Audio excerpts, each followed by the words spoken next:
लेकिन भाव जैसे अभी तो आपने भी जिक्र किया कि कहीं ना कहीं देवेंद्र फडणवीस और एकनाथ शिंदे के बीच भी अनबन की खबरें आ रही थी। अब ये हो गया है कि नहीं, मिलकर चुनाव लड़ेंगे, क्योंकि जो छोटे छोटे कस्बों में चुनाव हुए उसमें कहीं ना कहीं दोनों पार्टियां आमने सामने भी आ गई थी, नुकसान भी हुआ। आपको लगता है कि जो ये एनडीए है या महायुति है, इसमें सब कुछ ठीक ठाक है? नहीं नहीं, उससे कुछ नहीं होगा। देखो, एक बात होती है, बड़ा परिवार होता है। जब बड़ा परिवार होता है तो बड़े परिवार में एक बात होती है हमेशा कि आपके बच्चे होते हैं, छचेरे जो भाई होते हैं, बहना होती है, एक साथ रहते हैं, उनकी शादियां हो जाते हैं, उनके बच्चे होते हैं। अब पोता पोती में झगड़ा हो जाता है। दो तीन फैमिली जो होती है एक ही परिवार में, तो उसका झगड़ा लेकर घर टूटता नहीं है। हाँ, झगड़ते हैं, एक दूसरे को गालियां तक देते हैं, लेकिन परिवार बनकर इकट्ठा रहते हैं। तो पोते तीसरे जनरेशन में कुछ झगड़ा हुआ है इसलिए परिवार टूटेगा, ये कल्पना विलास होता है, वैसा नहीं होता है। हाँ ठीक है, एक विधानसभा क्षेत्र में, एक तहसील में, जो एक छोटी नगर पालिका है, उसमें जो झगड़ा है वो अगर आप स्टेट लेवल पर लाते हो तो वो परिवार रहता नहीं है। परिवार, देखो मैं आपको याद दिला दूं, जो बीजेपी में अभी है प्रवीण दरेकर, ये राज ठाकरे की गुट का था, फिर मनसे से एमएलए भी बना, बाद में बीजेपी के साथ चला गया। लेकिन उसको कारपोरेशन का टिकट चाहिए था, लेकिन ये राज वाला है इसलिए उद्धव ने नकारा था। वो आगे चलकर मनसे के साथ गया तो एमएलए बना, उद्धव उसको पार्षद नहीं करना चाहता था। और ये जो कल घोसालकर नाम की महिला जो बीजेपी के साथ चली गई, उसका ससुर और प्रवीण दरेकर, इन दोनों में मारामारी तक हुई थी। तो जब उद्धव ये लोकल वार्ड के लेवल का पॉलिटिक्स पूरे पार्टी का पॉलिटिक्स बनाए, वहां उनका नुकसान हो गया। वो ना एकनाथ शिंदे के पार्टी में चल रहा है, ना बीजेपी में चल रहा है, ना महायुति में चल रहा है।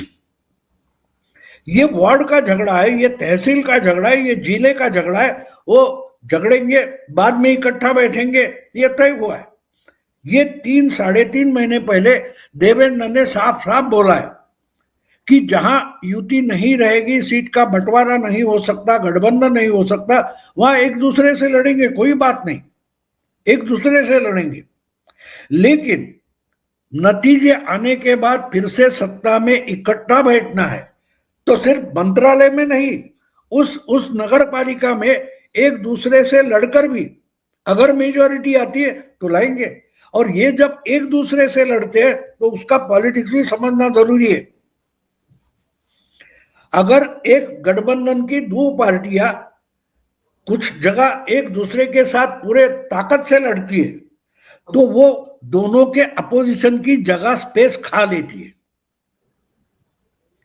कणकवली नाम की नगर परिषद है छोटी, लेकिन वहां नारायण राणे के दो बेटे, एक शिवसेना और दूसरा बीजेपी, एक दूसरे के खिलाफ लड़े, लेकिन नतीजे के बाद साथ आएंगे तो वो नगर परिषद किसके हाथ में रहेगी? राणे के हाथ में रहेगी ना।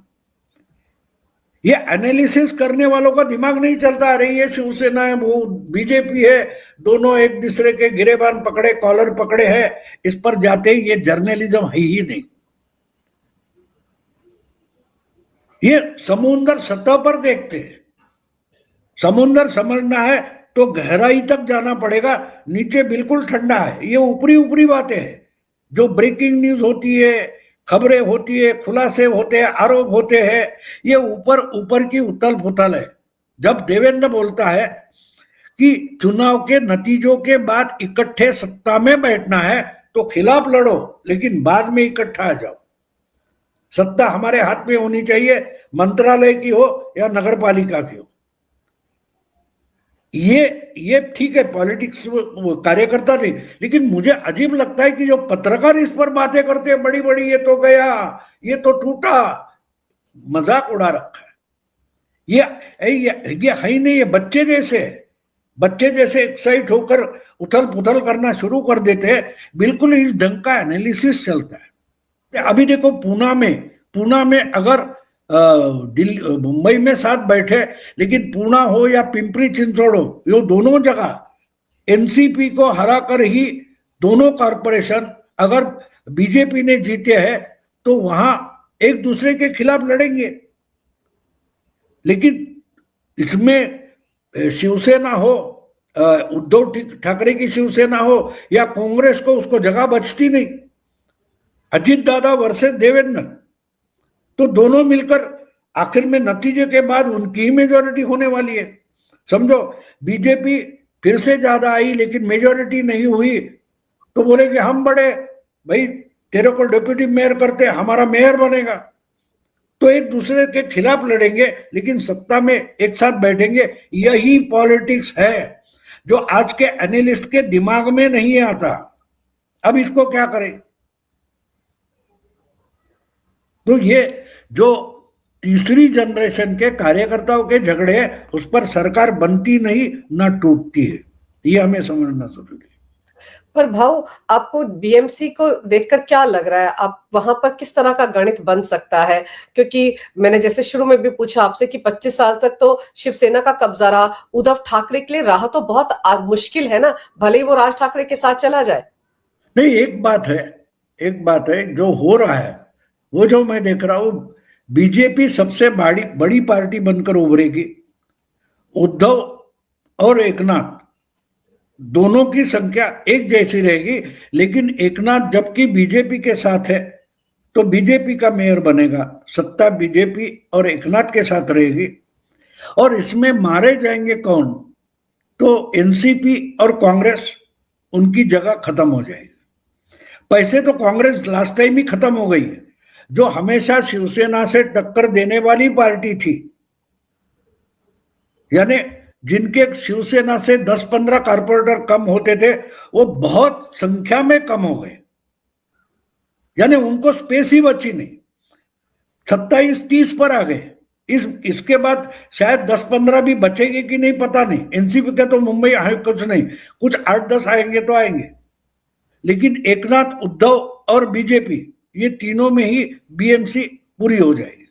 यानी 80%, 85% ये तीन पार्टियां, शिवसेना, उबाठा और बीजेपी, इनमें बढ़ जाएगी बीएमसी। हाँ, बीच में जो खबरें आ रही थी कि एक दूसरे के नेताओं को, एक दूसरे के कार्यकर्ताओं को आपस में लेने की होड़ लगी हुई है, शिंदे की शिवसेना में और बीजेपी के बीच में अब अंदर खाने समझौता हो गया है, दल नहीं बदलवाएंगे अपने नेताओं के।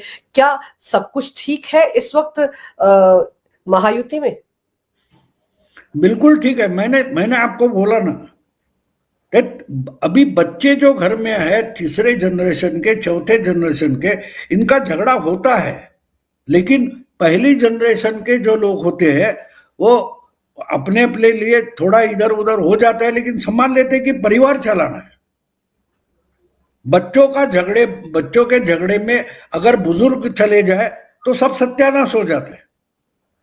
और ये समझ एकनाथ के पास है, अजीत दादा के पास है, देवेंद्र के पास है, लेकिन ये समझ ना उद्धव के पास है, ना शरद पवार सुप्रिया के पास है, ना कांग्रेस के पास है। थोड़ी बहुत शरद पवार के पास है, इसलिए शरद पवार ने बोला कि भाई मनसे को अगर उद्धव साथ लेता है फिर भी कांग्रेस को कॉम्प्रोमाइज करना पड़ेगा।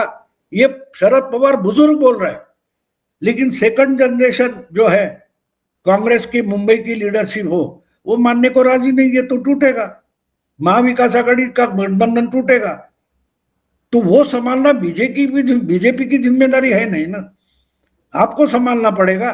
कि भाई एक बात आप देखो, महाराष्ट्र हो या बिहार हो, आपने एक देखा होगा कि बीजेपी ने अपनी ताकत बढ़ाई लेकिन अपनी दोस्तों की भी ताकत बढ़ाई। अजीत दादा का एक एमपी आया था लेकिन 40 से ज्यादा एमएलए चुनकर आए। एकनाथ के, उद्धव से भी एक ज्यादा एमएलए चुनकर आए, 56 से 57 हो गए, उद्धव के अलग से 20 है, तो टोटल शिवसेना कितनी हो गई? 56 थी, 56 से 77 तक पहुंच गए दोनों शिवसेना मिलकर। तो एकनाथ की ताकत भी बीजेपी ने ही बढ़ाई है, और बीजेपी की भी ताकत एकनाथ और अजीत दादा के कारण बढ़ी है।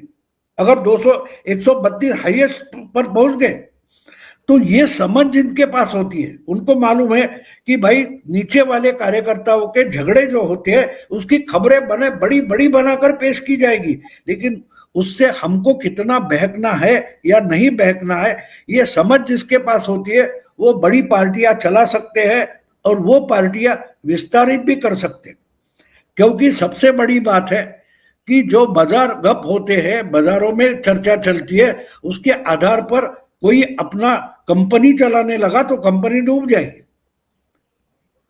तो ये जो खबरें चलती है वो चलने दो, वो भी एंजॉय करते हैं।